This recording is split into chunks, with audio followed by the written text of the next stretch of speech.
বাপের নাম চেম্বারের নিচে বসছে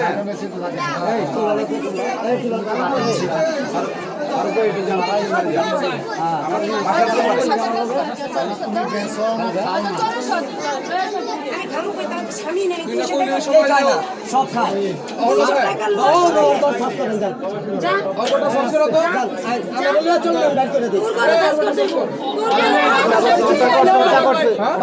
আমার ঘরে যন্ত্রপাতি যদি ঢুকাই দিয়ে থাকে